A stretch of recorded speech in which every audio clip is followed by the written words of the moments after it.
400 rumah di permukiman padat di Taman Sari, Jakarta Barat diduga karena korsleting listrik.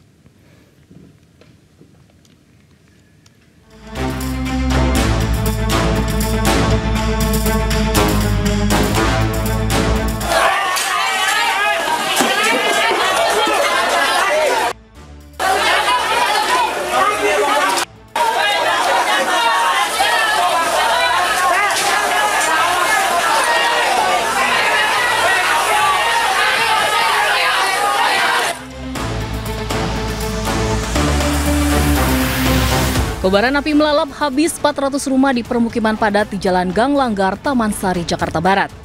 Kencangnya angin dan banyaknya material mudah terbakar membuat api cepat merambat.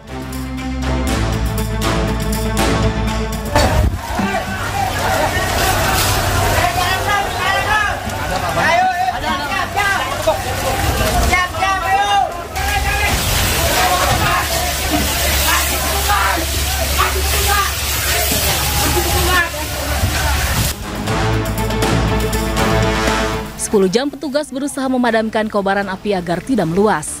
Pemadaman sempat terkendala sumber air yang jauh dari lokasi sehingga warga memadamkan api manual dengan air seadanya. Penyebab kebakaran diduga akibat korsleting listrik. Ada kebakaran, pikir nggak sebesar ini, tahu-tahu langsung besar dan ada ledakan juga mungkin karena warga panik jadi ditinggalin rumah ya. Berapa kali ledakan, Bu? Lebih dari 3 kali. Lebih dari 3 kali. Tadi. Lebih dari 3 kali. Kayaknya sih dari gas. Dari gas. Gas yang di rumah warga. Akibat kebakaran, 6 orang warga terluka.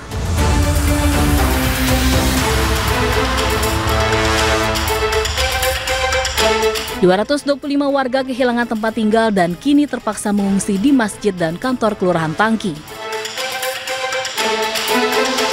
Hingga Senin pagi, petugas damkar masih melakukan pendinginan di sejumlah titik api yang tersisa dan untuk sementara listrik di lokasi juga masih diputus.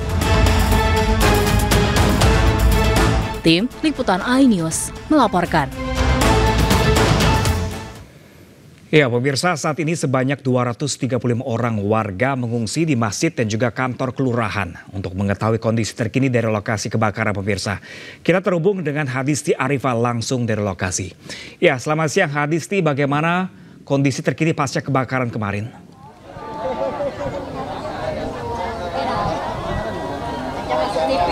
Ya, selamat siang Pram dan juga pemirsa. Untuk kondisi terkini pasca kebakaran yang terjadi di Kelurahan Tangki, Kecamatan Taman Sari, Jakarta Barat ini, terlihat untuk proses pemadaman dan juga pendinginan ini sudah selesai dilakukan pada pagi hari tadi, dan kini warga setempat ini bersama juga dengan petugas PPSU tengah melakukan bersih terhadap sampah-sampah dan juga sisa dari puing-puing kebakaran ini. Nah, kalau kita melihat memang untuk kondisi rumah yang terdampak dari kebakaran ini terlihat ini hampir keseluruhan rumah yang terbakar ini hangus dan bahkan ini rata hingga ke tanah sehingga tidak terlihat ada sisa-sisa barang yang tampaknya ini masih bisa diselamatkan. Namun meski begitu, warga yang terdampak juga ini masih berupaya untuk menyisiri area tempat tinggal mereka yang hangus terbakar ini dengan harapan masih dapat menemukan barang-barang mereka yang tentunya masih bisa mereka selamatkan. Dan kemudian memang sedikitnya ini ada sekitar 321 kepala keluarga dengan total 1.169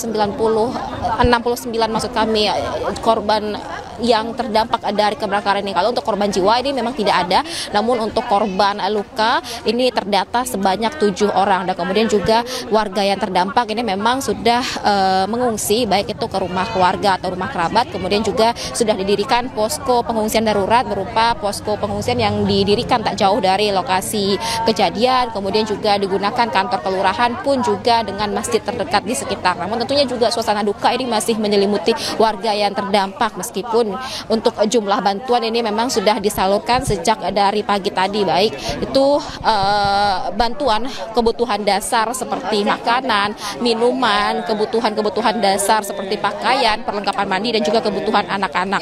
Namun untuk kebutuhan di tenda sendiri ini memang hingga saat ini masih terlihat terbatas, khususnya adalah kebutuhan untuk mereka beristirahat seperti alas tempat tidur yang memadai, pagi, begitupun juga untuk selimut. Dan kalau untuk posko-posko darurat lainnya ini juga sudah didirikan, baik itu posko yang didirikan untuk warga melaporkan dokumen mereka yang terbakar ataupun rusak. Kemudian juga tersedia di belakang saya ini posko kesehatan yang tentunya ini digunakan bagi warga terdampak untuk mereka melaporkan kondisi kesehatan mereka yang terdampak usai pasca kebakaran yang terjadi. Lalu juga terlihat ada dapur air yang mana ini memang menjadi posko tempat makanan ataupun juga minuman tersedia, sehingga warga yang membutuhkan makanan dan juga minuman ini bisa langsung mendatangi posko tersebut dan mengambil makanan dan minuman yang mereka butuhkan. Dan kemudian juga terkait tadi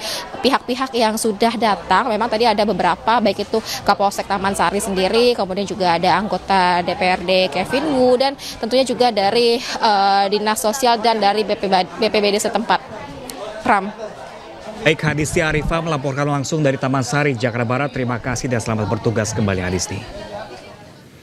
Sementara itu, pemirsa, tebing setinggi 50 meter di jalur wisata Pacet, Rawas, Mojokerto, Jawa Timur longsor. Longsoran tebing menimpa mobil yang kendarai 2 orang, ibu dan anaknya, hingga masuk ke jurang sedalam 5 meter.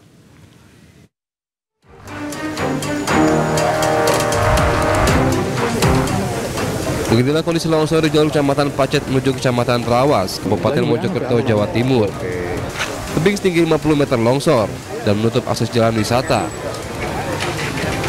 Longsoran tebing juga menimpa sebuah mobil yang dikendarai oleh seorang ibu dan anaknya hingga masuk ke jurang dalam 5 meter. Kedua korban mengalami luka dan dirawat di Puskesmas Pacet. Longsor diduga terjadi karena tebing tak kuat menahan tanah saat aktivitas pengerukan tanah di sekitar lokasi. Urukan. Oh, di atas. Urukan di atas. Terus setelah itu? TPT-nya kayaknya nggak kuat nahan. TPT itu apa? Tembok penahan tanahnya nggak kuat nahan kayaknya. Oh. Akhirnya apa? Ambruk ini. Pak, kabarnya ada mobil yang ini, Pak. Iya. Itu gimana tadi, Pak?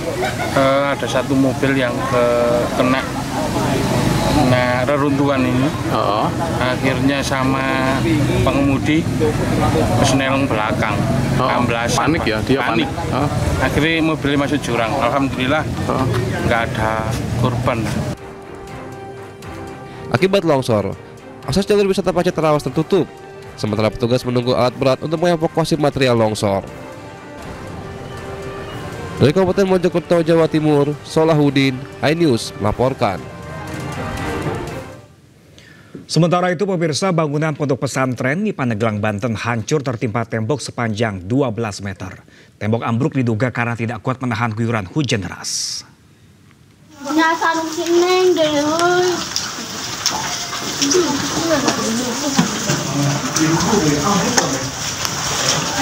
Kita kue basah.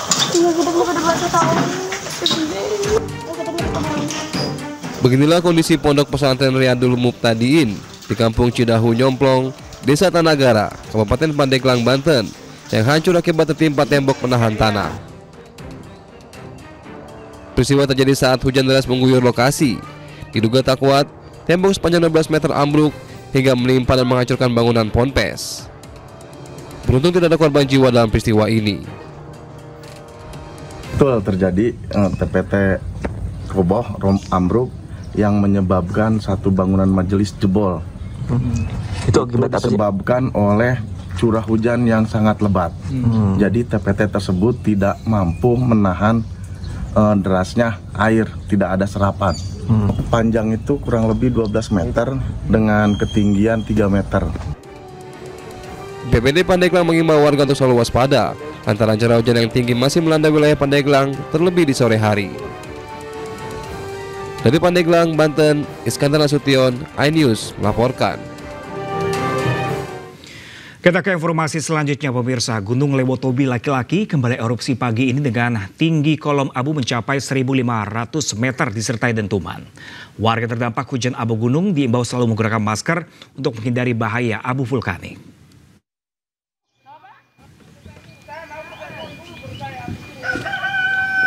Hingga kini Gunung Lewotobi masih berada di level 4 atau awas.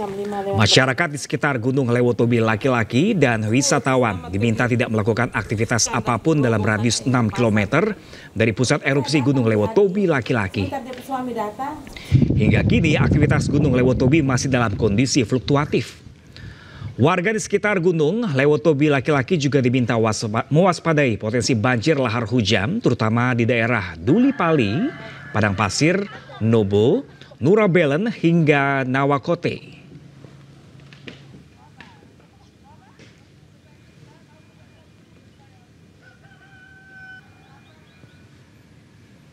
Dampak dari Lewotobi erupsi, 4 bandara di Pulau Flores NTT ditutup. Puluhan penumpang pun terlihat kebingungan akibat jadwal penerbangan mereka tertunda.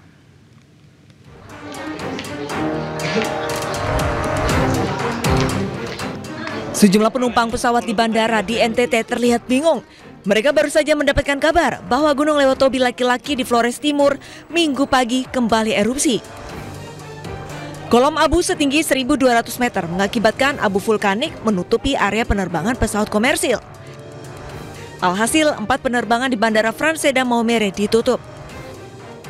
Pihak otoritas Bandara Franseda mengumumkan bahwa penutupan berlangsung hingga Senin 29 September 2025.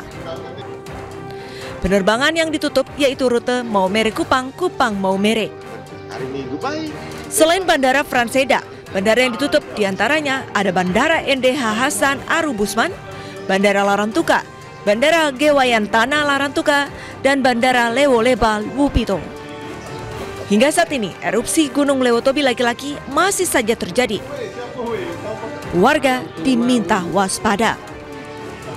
Dari Sika, Nusa Tenggara Timur, Joni Nura, iNews melaporkan. Pasca perbaikan gerbang tol Semanggi 1 sudah kembali dibuka dengan 1 jalur. Antrean kendaraan sudah mulai kembali normal dan terlihat ramai lancar. Nah, berikut pemirsa laporan jurnalis iNews Jessica Winoto dari gerbang tol Semanggi 1. Ya pemirsa, untuk kondisi terkini di gerbang tol Semanggi 1 yang mana beberapa waktu yang lalu sempat diberlakukan penutupan gerbang tol Cawan Tomang Pluit karena memang adanya pengerjaan perbaikan gerbang tol atas akibat dari aksi demonstrasi yang dilakukan di depan gedung DPR MPR RI pada akhir Agustus yang lalu, tepatnya pada tanggal 28 Agustus 2025.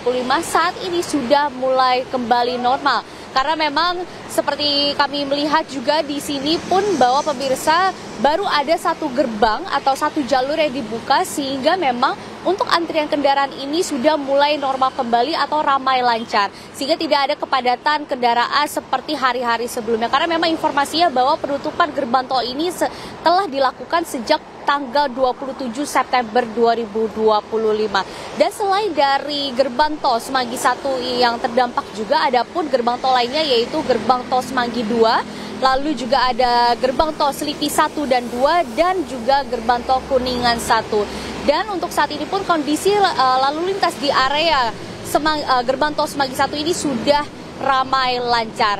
Dan ada pun juga pemirsa dapat kami sampaikan bahwa informasinya untuk penutupan gerbang tol ini dilakukan secara situasional dan selain itu pun bila mana ada penutupan biasanya akan diberlakukan juga rekayasa lalu lintas untuk mengurangi atau mengurai kemacetan yang terjadi di area-area gerbang tol yang terdampak. Bila ada kepadatan atau antrian yang cukup panjang dari kendaraan ini dapat kami sampaikan kembali. Dari Jakarta, Jessica Winoto, Julianti, Yudi Richard, iNews melaporkan. 2 kubu pendukung calon ketua umum PPP periode 2025-2030 terlibat adu mulut hingga baku pukul. Pihak Muhammad Mardiono dan Agus Suparmanto saling mengklaim sebagai ketua umum P3.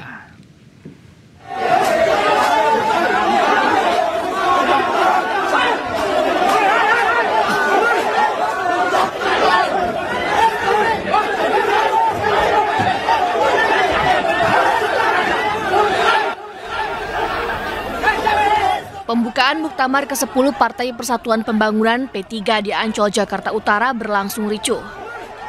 Sejumlah kader adu mulut, saling dorong hingga saling melempar kursi saat prosesi pembukaan.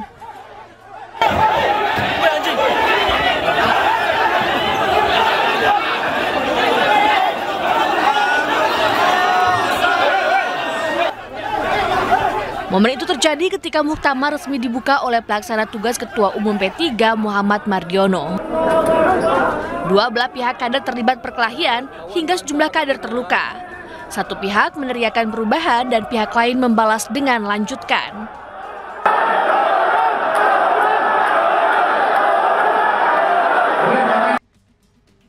Dua calon ketua umum P3 saling mengklaim sebagai ketua umum terpilih. Mereka adalah Muhammad Mardiono dan Agus Suparmanto. Menurut Ketua Majelis Pertimbangan P3 Muhammad Romahur Muzi dari kubu Agus terpilih sebagai ketua umum bersama dengan 12 orang formatur lainnya. Jadi pada dasarnya sesuai yang rekan-rekan lihat hari ini, dijelaskan oleh panitia bahwa prosesnya muktamar dari awal sampai akhir telah dijelaskan secara detail dan clear. Ya, apabila terjadi klaim, yaitu hak warga negara untuk mengklaim. Tapi memang kita mengikuti aturan yang berlaku. Terima kasih. Sementara itu Muhammad Mardiono mengklaim menang secara aklamasi. Landasan muktamar ini landasannya adalah anggaran dasar dan anggaran rumah tangga. Proses muktamar ini adalah panjang, ya, melalui pembentukan OC, kemudian pembentukan SC dan seterusnya. Sehingga muktamar ini kita selenggarakan secara konstitusional. Namun demikian memang ada pihak-pihak lain yang memiliki kepentingan tertentu yang secara ilegal itu kemudian menimbulkan sebuah keriuhan. Oleh karena itu pimpinan sidang dan ketua OC langsung mengambil langkah-langkah cepat dan itu dibenarkan oleh anggaran dasar dan anggaran rumah tangga. Adu klaim kemenangan ini mengulang sejarah dualisme kepemimpinan di Partai Kaba pada tahun 2014 lalu, di mana Romahur Muzi alias Romi berseteru dengan Surya Dharma Ali. Tim Liputan, iNews melaporkan. Kita beralih ke informasi lain pemirsa. Sebuah video menampilkan oknum kepala sekolah dan guru SDN 2 Ciodeng, Pandeglang, Banten yang tengah asyik berkaraoke di jam belajar viral di media sosial.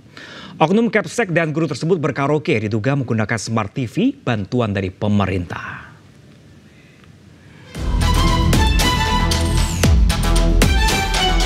Rekaman video oknum guru dan kepala sekolah SDN 2 Ciodeng, Pandeglang, Banten ini viral di media sosial. Keduanya nampak berkaraoke bersama, diduga menggunakan Smart TV pemberian pemerintah pada jam belajar mengajar masih berlangsung. Padahal, pemberian Smart TV dilakukan oleh pemerintah ke sekolah-sekolah di Indonesia untuk membantu proses pembelajaran.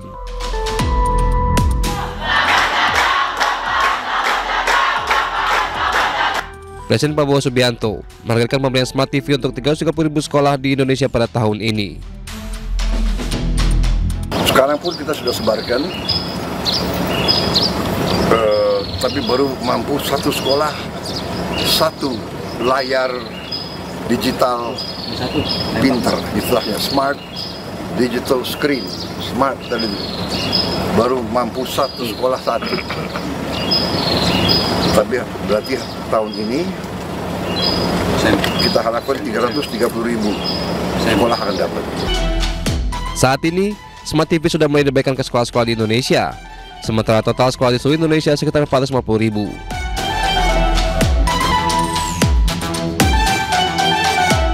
Kepala Staf Kepresidenan Kodari menyebut, pembagian Smart TV sudah mencakup sekitar 70% dari seluruh sekolah di Indonesia.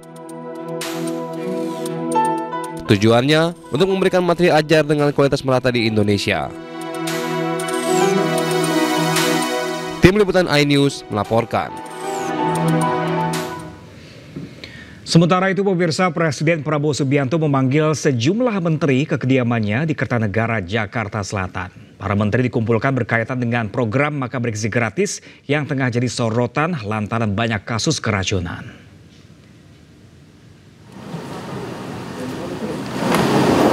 Presiden Prabowo Subianto mengumpulkan sejumlah menteri kabinet Merah Putih ke rumah Kertanegara, Jakarta Selatan pada Minggu malam.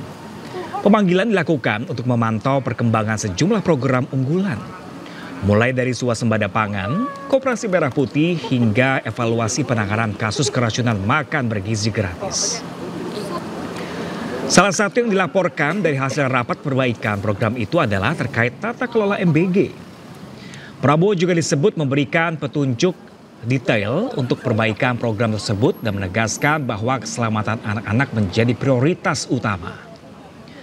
Mensesnek Prasetyo Hadi menyebut beberapa sampel dari MBG juga sudah selesai diteliti dan penyebab banyaknya siswa yang keracunan karena adanya bakteri.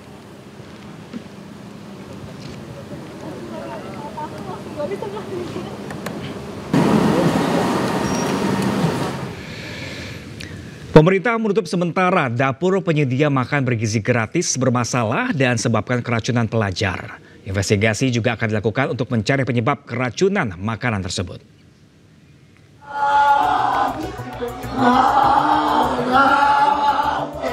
Pemerintah akhirnya mengambil langkah tegas untuk menghentikan kasus keracunan pelajar akibat makanan bergizi gratis.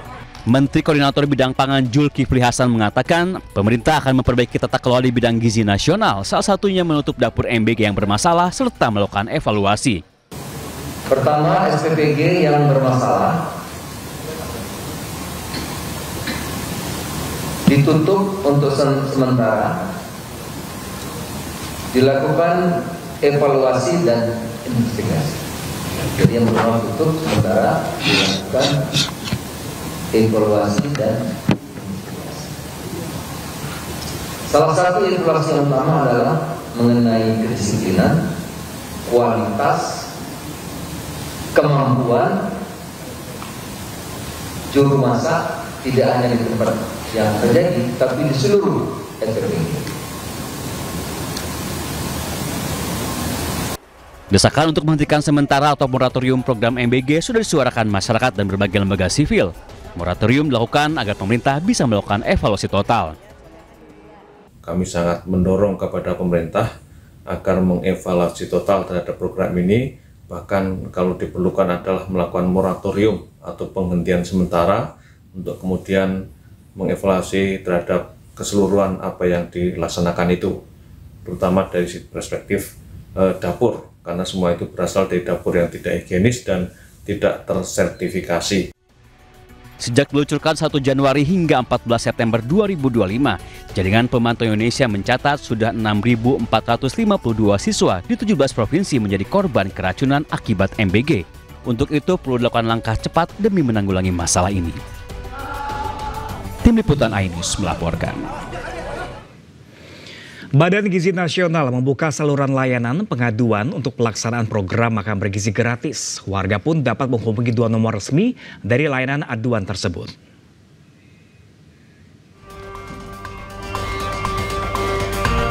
Kepala Biro Hukum dan Humas BGN menjelaskan hotline beroperasi dari hari Senin sampai dengan Jumat pukul 9 hingga 22 waktu Indonesia Barat. Dan pemirsa, berikut kontak hotline MBG BGN. Yang pertama di operator 1 di 088 293 800 268, kemudian di operator 2 di 088 293 800 376.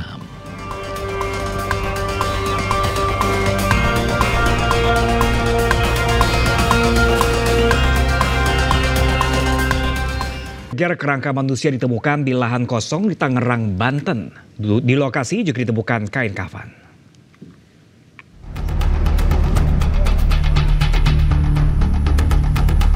Warga desa Sindang Pandon, Kecamatan Sindang Jaya, Kabupaten Tangerang, Banten digegerkan dengan penemuan kerangka manusia di lahan kosong.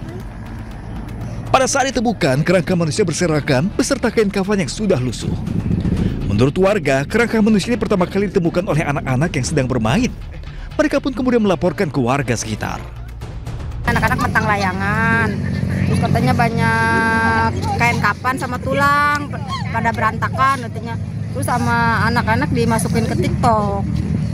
Bu, itu kira-kira jenazah siapa, Bu? Tahu saya juga. Emang ini jenazah udah lama? Lama, ini makam udah lama.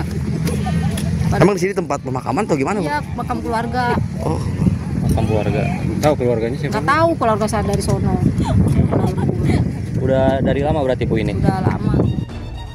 Ternyata benar saja, kerangka yang ditemukan di lahan kosong yang dijadikan perumahan ini dulunya adalah pemakaman. Bahkan sebelum dilakukan proses penggalian untuk dijadikan perumahan, 30 makam sudah dipindahkan ke tempat pemakaman yang baru. Dulu pernah disebutnya makam jenggot. Berpura-pura memberi bantuan dari pemerintah, seorang pria menggasak perhiasan dan uang tunai milik seorang nenek di Boyolali, Jawa Tengah.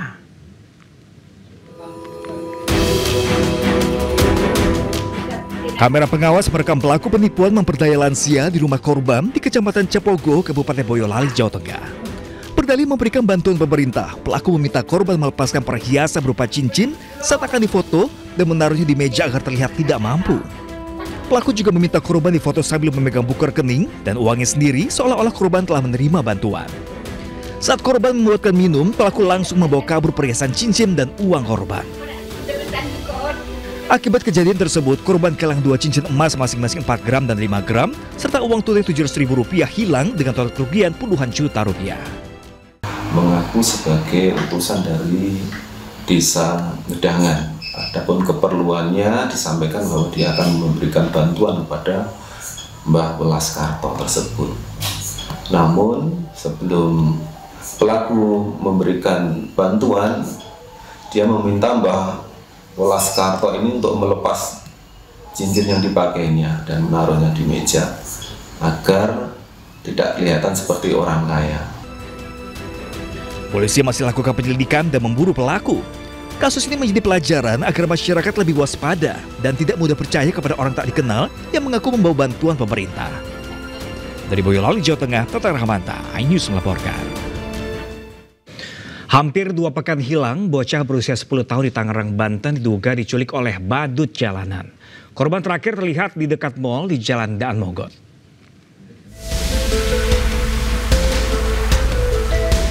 Keberadaan bocah bernama Habib Hussein Alvaro belum diketahui setelah tak kunjung pulang ke rumahnya di Kecamatan Tangerang, Banten selama belasan hari. Berdasarkan informasi yang beredar, seorang teman melihat korban berada di sekitar Mall Robinson di Jalan Daan Mogot.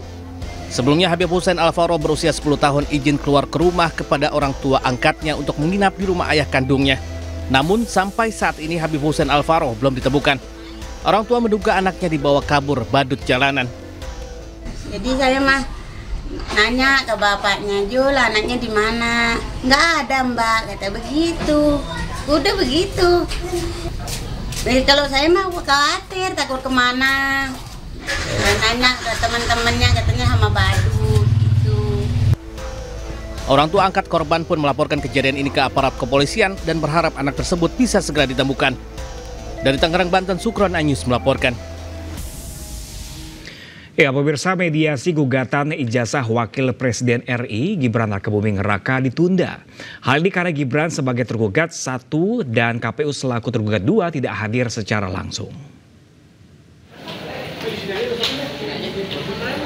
Mediasi perkara perdata gugatan senilai 125 triliun terhadap Wapres Gibran ditunda hingga pekan depan 6 Oktober. Penggugat Subhan Palal meminta diterapkannya Peraturan Mahkamah Agung Nomor 1 Tahun 2016. Dalam aturan tersebut, pihak prinsipal wajib hadir. Sebelumnya, sidang gugatan diajukan oleh warga bernama Subhan yang mempersoalkan persyaratan ijazah Gibran ketika mencalonkan diri sebagai calon wakil presiden. Menurutnya, ijazah Gibran dari luar negeri tak memenuhi persyaratan sebagai cawapres.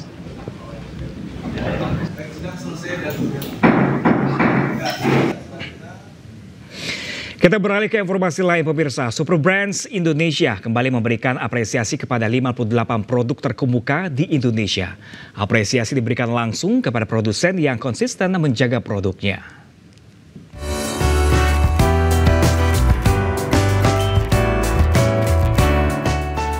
Ajang penghargaan terhadap produk-produk inovatif tanah air Gala Award Super Brands Indonesia Choice 2025 kembali diselenggarakan. Sebanyak 58 kategori penghargaan diberikan kepada brand-brand inovatif tanah air yang telah memberikan pelayanan serta kebutuhan bagi konsumen Indonesia. PT Inti Sarana Adi Sejahtera atau Inti Solar dan PT Nacindo Tape Industri kembali berhasil meraih penghargaan dalam ajang ini. Inti Solar meraih penghargaan untuk kategori Solar Water Heater untuk kelima kalinya dan Nacindo untuk kategori produk tape. Kalau biasa kan kalau tahun kelima kan bilang kan biasa kalau bisnis itu di tahun kelima kan itu satu ujian ya.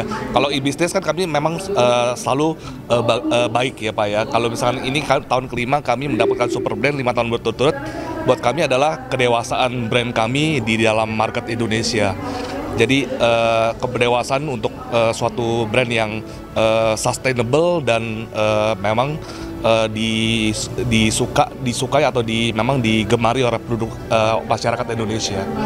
Makna untuk mendapatkan penghargaan ini sangat berarti buat kami karena untuk Super Brand sendiri juga kan merupakan merek yang besar, di mana tentunya kepercayaan dari masyarakat merupakan komitmen dari produk kami, sehingga untuk kami sendiri juga yang mengembangkan produk ini juga sangat makin semangat gitu. Karena tentunya selain ada kualitas, ada kepercayaan yang diberikan oleh masyarakat luas bagi produk kami. Atas penghargaan tersebut, kedua brand berkomitmen untuk terus konsisten memberikan produk yang inovatif serta mampu berkontribusi dalam memenuhi kebutuhan masyarakat. Dari Jakarta, Muharlin, Muhammad Khairuddin, iNews melaporkan. Sakit Al-Shifa di Gaza terpaksa berhenti beroperasi karena kekurangan pasokan medis. Sejumlah korban tewas maupun luka berhamburan di rumah sakit tidak tertangani.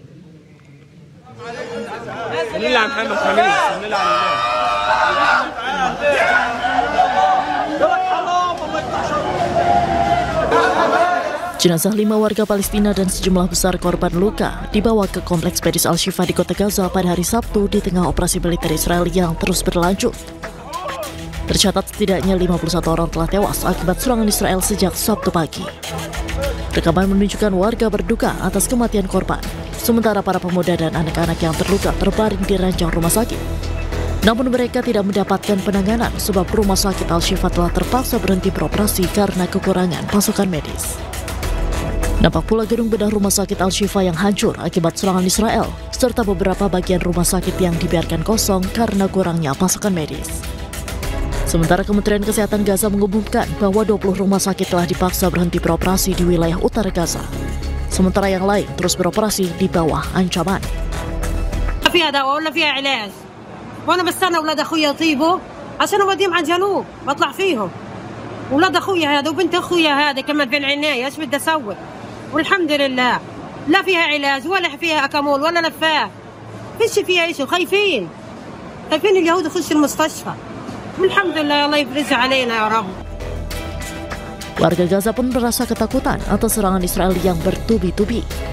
Menurut mereka tak ada tempat aman yang tersisa, bahkan sekolah, pusat pengungsian dan rumah sakit turut menjadi target serangan Israel.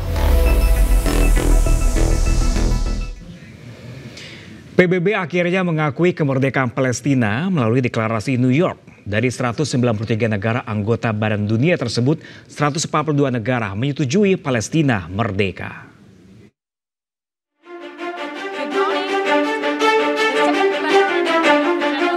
Majelis Umum Perserikatan Bangsa-Bangsa mengakui Palestina sebagai negara merdeka pada Jumat 12 September 2025. PBB mengakui kemerdekaan Palestina melalui deklarasi New York. Deklarasi ini menetapkan satu peta jalan tunggal untuk mewujudkan solusi dua negara. Solusi dua negara melibatkan gencatan senjata segera di Gaza, pembebasan semua sandera yang ditawan di sana, dan pembentukan negara Palestina yang layak dan berdaulat. Berdasarkan resolusi tersebut, otoritas Palestina yang memerintah dan mengendalikan seluruh wilayah Palestina dengan komite administratif. Tidak hanya itu, peta jalan deklarasi New York juga menyerukan perlucutan senjata Hamas dan pengucilannya dari pemerintahan di Gaza. Kemudian normalisasi hubungan antara Israel dan negara-negara Arab, serta jaminan keamanan kolektif. Dari 193 negara anggota Badan Dunia tersebut, 142 negara menyetujui deklarasi New York, 10 negara menentang, dan 12 negara abstain. Pemungutan suara ini mendahului KTT PBB mendatang yang diketuai Arab Saudi dan Prancis pada 22 September 2025 di New York.